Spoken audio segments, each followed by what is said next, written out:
Сәлем достар, бүгінгі тақырыпта жүректі зерттеуге арналған аппарат ЭКГ туралы талдайтын боламыз.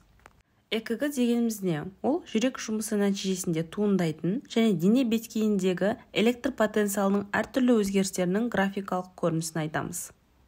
ЭКГ аппаратының кеудеге қойылатын және де аяқ-қолдарға қойылатын электродтары болады. Ең алдымен науқасты жатқызулы күйде жасаймыз. Аяқ-қолдарға кеудеге физикалық ерітінді немесе су жағуға болады. Оны жағуымыздың себебі электродтар су арқылы өтеді.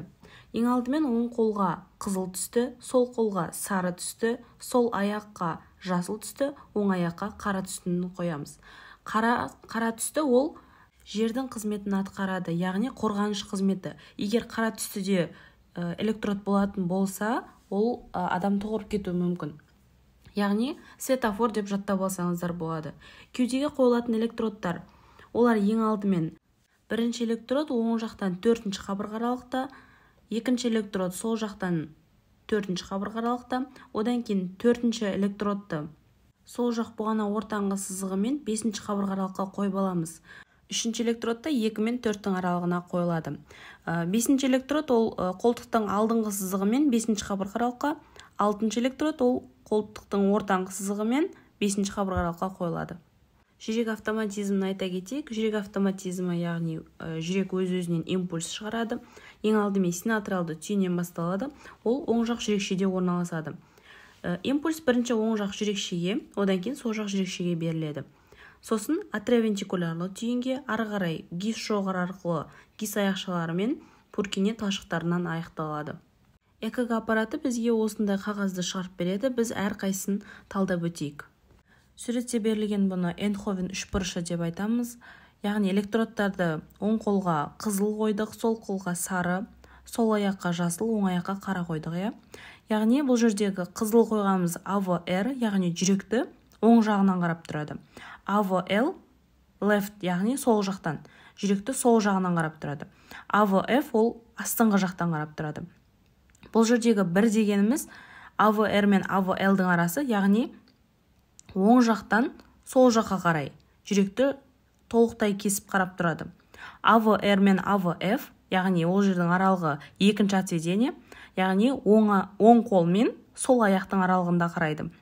AVL мен AVF, яғни олардың аралығында үшінші отведение, яғни сол қол мен сол аяқтың аралығын қарайды. ЭКГ қағазында көрсетілген V1 мен V6-ға дейінгі отведениелер, яғни бұл кеудеге қойылған электродтар. Яғни V1 мен V2 ол жүректің оң жағынан қарайды. V3 пен V4 жүректің ортаңғы жағынан, V5 пен V6 жүректің сол жағынан қарайды, яғни жанынан қарап тұрады. Бір бөлігін алып қарастырайық. Ең алдымен P тішесі басталады, ары қарай Q тішесі, R, S, T. P дегеніміз ол жүрекшелердің жиырылуы, QRS қарыншалардың жиырылуы, T дегеніміз ол демалу уақыты. P тішесі қалай пайда болады? Яғни синатралды түйін қозған кезде ең алдымен оң жақ жүрекшеге, содан кейін сол жақ жүрекшеге беріледі. Бұл жерде оң жақ жүрекшеге мына жерде 1 деп көрсетілген, содан кейін сол жақ жүрекше. Бұл 2 деп көрсетілген. Яғни екеуі бірігіп бір төмпешікті құрайды. Келесі қарыншалардың қозуы. Ол кезде атриовентикулярлы түйін қозған кезде QRS тішесі пайда болады. Енді ЭКГ-ға қарап интерпретациялауды үйренеміз, яғни талдаймыз. Ол 5 бөлімнен тұрады. Бірінші ритм синусты емес, немесе ритм дұрыс еместігін анықтаймыз. Екінші жүректің соғу жиілігі. Үшінші электр ось сердце, яғни осін табамыз. Төртінші вольтаж. Бесінші қорытынды, яғни диагноз қоямыз. Бірінші ритм синусты еместігін анықтаймыз. Яғни оны қайдан білеміз? Әр QRS алдында P тішесі болатын болса, яғни ол ритм синусты деген сөз.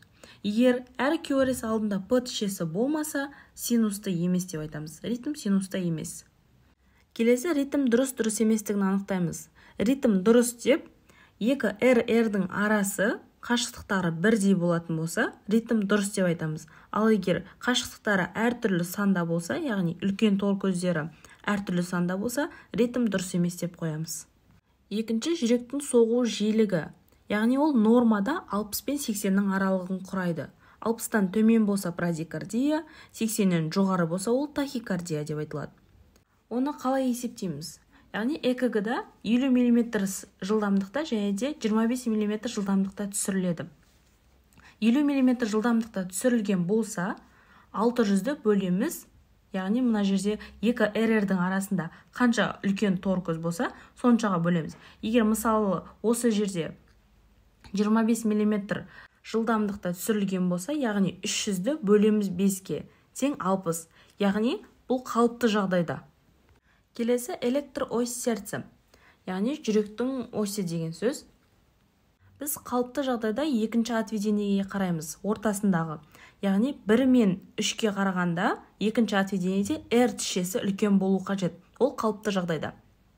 Ал егер бірінші отведениеде 2 мен 3-ке қарағанда R тішесі үлкен болатын болса, яғни жүректің осі солға қарай ығысқан деген сөз. Ал егер 3-те үлкен болатын болса, 2 мен 1-ге қарағанда, ол оңға қарай ығысқан деген сөз. Төртінші, вольтаж нормада ма, нормада емес па, соны анықтаймыз. Алдында тұрған П, соның деңгейінде R тішесі үлкейіп кететін болса, жүрекке иннервация көп қажет етеді деген сөз. Яғни вольтаж нормада емес деп айтамыз. Ал вольтаж нормада деп П-ның деңгейінен R тішесі төмен болса, вольтаж нормада. Соңында қорытынды айтамыз, яғни ритм синусты және дұрыс дейміз. Жүректің соғу жиілігі 60 қалыпты жағдайда, эоз қалыпты жағдайда, вольтаж қалыпты, диагноз ЭКГ қалыпты жағдайда деп айтамыз. Назарларыңызға рахмет. Сіздермен бірге медицина әлемі каналы. Пайдалы ақпарат болған болса, лайк басып, сұрақтарыңыз болса, комментарияға жазыңыздар.